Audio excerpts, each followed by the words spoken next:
What up, movie disciples and good people of YouTube? Movie Messiah with the top 10 best sports movies. Now, I haven't done a list in a long time, so I figured why not, since we have sports coming back or is back, whenever you're watching this. Now, I'm only one man, so I haven't seen all the sports movies. Let you guys know off top that there's no Seabiscuit, no Days of Thunder, no The Fighter, $1 Million Baby, Rush, Brian's Song, Days of Thunder, The Natural, Field of Dreams, which is one man. So maybe one day I'll get a chance to watch those and put those on the list. Somewhere down the line, I'll do another sports list or, subgenres like best Disney sports movies, best comedy sports movies, things like that. But these are my favorite, so it's my list, and it's subjective. But I did have criteria for what made the list. One, how real and authentic does the sport look coming from the actor? Just overall, like, does it look authentic? Like, does it like these actors are really doing this? Can you really do this? Are there stunt doubles? Things like that. Two, how memorable is the movie? Like, people still quote the lines from it to this day, just talking about moments from said movie. Three, how good is the overall story, the acting, and just everything in general? Like, are you locked in? Anytime that you see it, it's like, yo, I remember that movie. I remember where I was. Are people still talking about it to this day? It's the same thing kind of with the quotes. Is it relatable? Does it inspire you? Is it motivational in said sport, or just anything in life in general do something to you when you watch the movie? And number four, how rewatchable is the movie? Like, I'm traditionalist, so I'm at my mom's house or just scanning TV. I might go through the channels and the movie is on this network. I gotta watch this. Or somebody brings it up and just chilling. Sometimes like, yo, we got nothing else to watch. Bring up said movie. Somebody's like, yo, put that on right now. That's a rewatchable movie. So that's criteria I set for this list. So make sure you guys follow me on social media, Twitter, all that good stuff. And make sure you guys hit that like, share, subscribe, and hit that bell to be notified when I'm dropping videos. Let's get into the list, baby. Number 10. White Men Can't Jump. We got a sports comedy, and it's about two dudes hustling, scheming their way through LA playing basketball with Harrison can actually hoop. See this in here.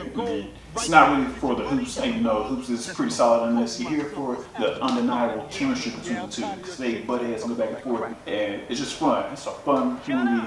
Fun times, like I said, you're mainly there for the chemistry. It was so good that they had to team up again in the movie Money Train. That's how good the chemistry was. And who doesn't forget the trunk scene in the movie? He's like, all right, try this, go to the trunk. Got something for y'all ass. Everybody knows. Somebody say going to the trunk, it's time to go.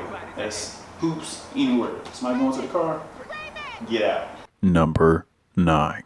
Varsity Blues. We got another sports comedy, but this time it's set in high school, and it's high school football in Texas. You know it's gonna be crazy. It's high school football, hijinks, and raunchiness is gonna ensue. You have, James Van Der Beek playing a character named Mox, who gets thrown into being like starting quarterback for a great football team. You have a dictator type coach. You got them two button heads, Mox versus Kilmer, and then you got Mox introducing like the up-tempo type offense, which is crazy when you think about it. When this movie came out, you can't forget the infamous line, "I don't want your life." It's raunchy, it's silly. Football looked pretty legit. And then the music was fire. You had the Foo Fighters. There goes my hero. Watch him as he goes. That was my shit, still is my shit. And who can't forget the infamous, the whipped cream bikini. Come here.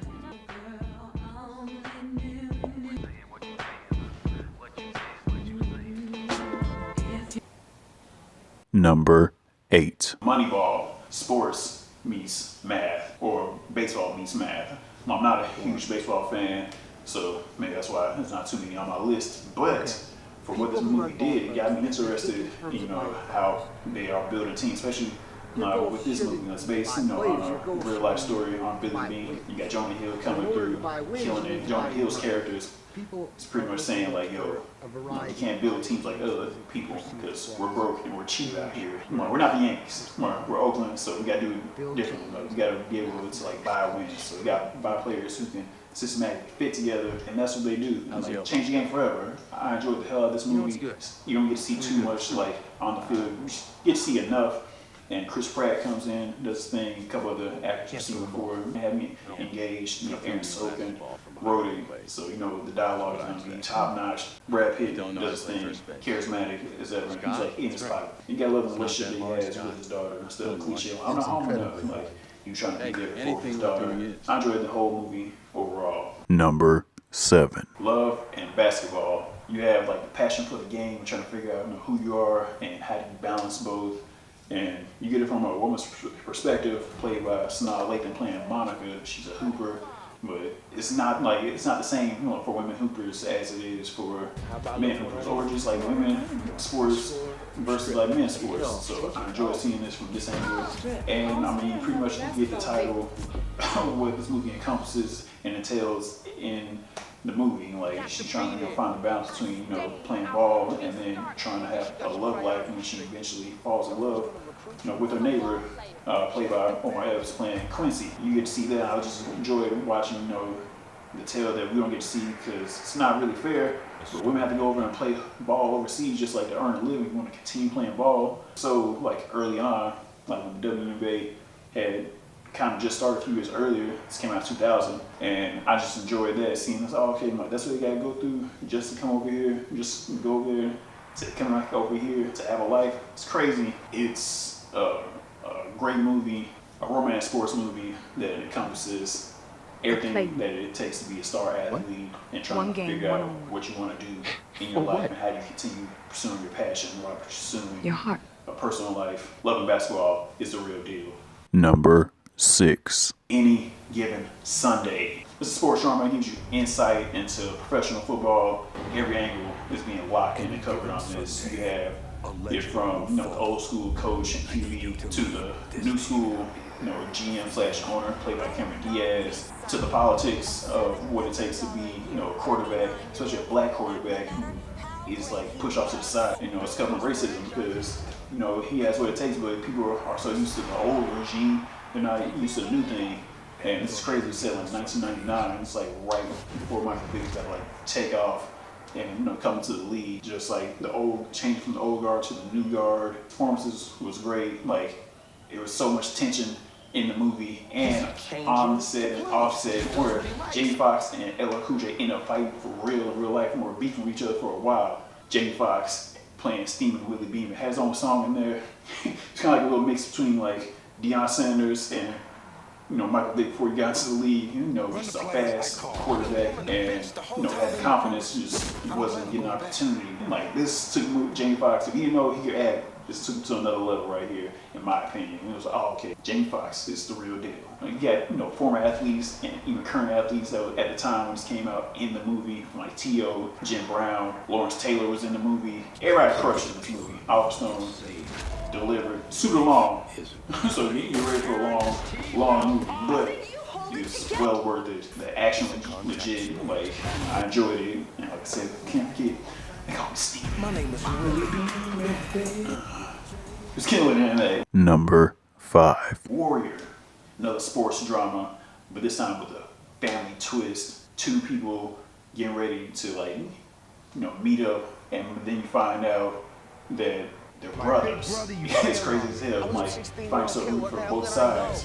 And it's crazy that they're brothers, but they have like a sort of like messed up history where they get separated at some point. And they really don't see each other throughout the whole movie, which is wild. But they're on a collision course to face each other. So you have like a David versus Goliath.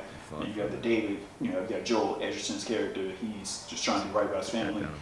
He loves doing MMA, but it doesn't pay that much. So he's out there like kind of struggling, trying to be a teacher and trying to keep his family afloat and keep his life afloat. But he wants to do MMA. And then you have Tom Hardy's character. He's just hell bent on just like throwing hands because he's been through so much anger that he's like locked in. And they've both been trained to like do MMA, but they went two separate ways. And then you have Nick Nolte playing their father, but they both hate him. But Tom Hardy's character ends up, getting trained by him, and it's so good and so fresh. But it kind of, feels like it's like Rocky in a sense. But like I said, you're rooting for both characters. When they're getting ready to fight, it's like, dang, who am I rooting for? Who needs this the most? That's what's so intriguing. Like I enjoy the hell out of this. Gavin O'Connor crushed this movie. Number 4. The Karate Kid. Yeah, man. Nah, it's more martial arts, but it's still a sports movie because there's competition. This movie is so big and was so great that it spawned a franchise. I'm talking about a remake starring Jaden Smith, aka Mr. Icon Living, and then a TV show now that's getting ready to come on Netflix for another season. It was on YouTube, but now it's coming to Netflix. This movie is so inspiring, so good. Same director as Rocky, and he comes back this time with a kid, getting his ass whooped after he moves from one coast to another, set in the 80s. So, kids are jerks, big time, but more face to face, kicking your ass. And you get the infamous Cobra Kai. You just know that. It's like, oh man, they play no games over there.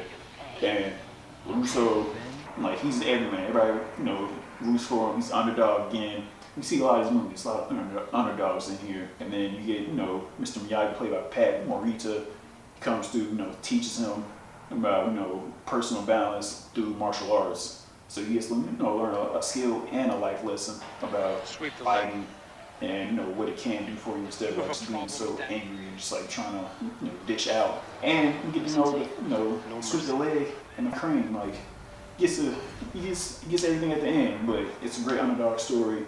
Somebody, wants to do more and learn a little bit more. It was so good, sequels are just as good. Third one, I enjoyed it. They played it a lot back in the day on TV, but whatever. Karate Kid is a classic. Can't go wrong with the Karate Kid. And trust me, watch the show. It's a good ass time. Son, act son.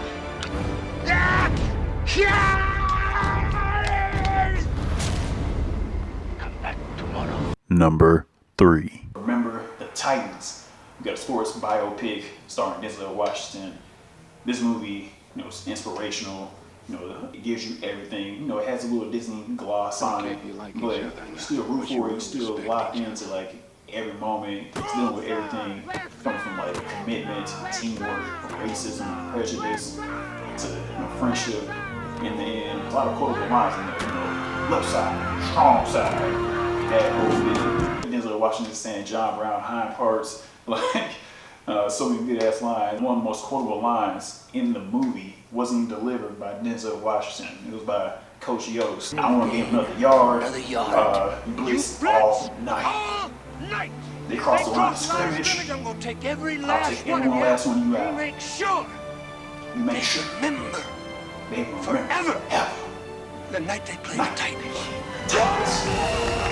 One of the best lines in the movie. You locked in on them. That's turning point, especially towards the end of the movie. The movie was so hyped, had us so motivated after we saw it as a team. I played on the football team that we were trying to make a little beat before the pregame, and let's get together, man. We're gonna be like the Titans back in the day. We got waxed. Yeah, we were terrible that season. But it still inspired us to go out and be our best. Didn't do us any favors, but we tried.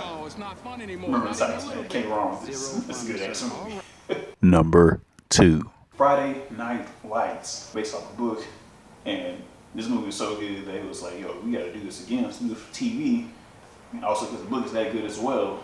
So, you get two things for the price of one. I enjoyed the hell out of this because it felt so real. Crazy, it's timeless because it's set in the 80s. Still, another high school football movie set in Texas because, football down south is no joke. I'm from Atlanta, from Georgia, so it's no joke. I definitely know it's crazy out there in Texas as well. Getting the pressures from the community, all football down here, it's all they care about. What am I going to do something more if I start to do more?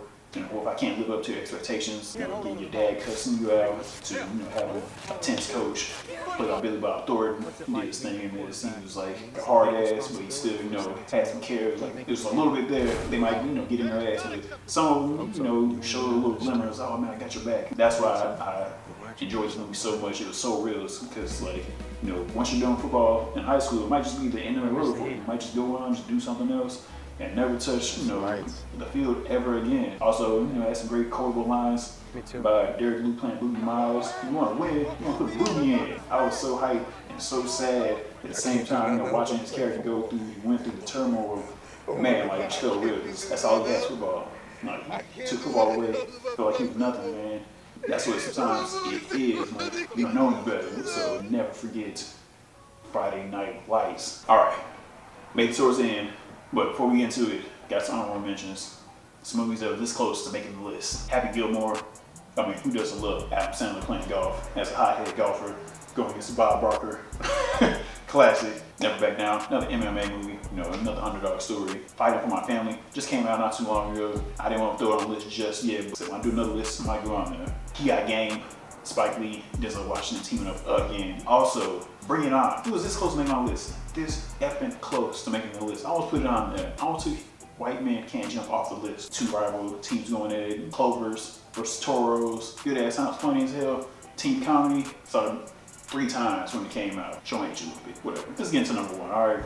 Number 1. Kind of cheating, but it's Creed / Rocky. I know we can't have Creed without Rocky, but I enjoyed Creed a little bit more. It connects to me a little bit more. The fighting was a whole lot better, but like I said, you can't have the movie without Rocky. Like, Rocky is a template for a lot of these movies on the list, or just a lot of sports movies in general. The underdog story, you know, getting a chance to do something that you love and go out there and kick ass and show people, you know, what you can do. Just give an opportunity to do it and figure yourself out in life. Rocky, classic story, but Creed just did something way different from what I was expecting. I was like, yeah, it's gonna be like Rocky type movie, but man, it delivered on every level. Like, it hit me, you know, emotionally with the whole father angle, you know, trying to figure out where you fit in and trying to figure out who he was, you know, and there's this undying like rage, energy, something that he wants to prove that he can do without having the name attached. Michael B. Jordan crushes. Like, my eyes got juicy as hell at one point in the theater. I gotta prove it. Prove what? I'm not a mistake. Also, I was at the channel while I was watching the actual fight. The fighting felt that damn real. Ryan Coogler, who loved Black Panther, and if you haven't seen Creed, tripping. Also, see Fruitvale Station with Ryan Coogler, obviously knows what the hell he's doing. The music, the soundtrack from the movie as well.